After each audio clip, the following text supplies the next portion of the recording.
в Италии еще заснять небольшой сюжетец. Так, городок такой прикольный.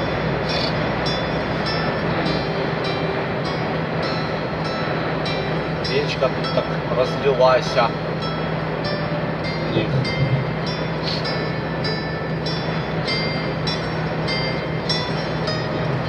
В скалах все красиво, в зелени.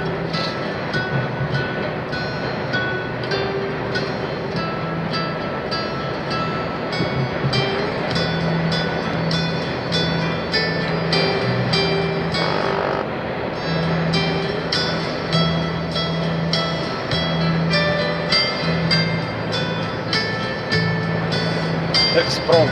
Речка, лес, гора, туннель. Ну, я тут, в общем, красиво.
Вот такая вот коротенькая зарисовка.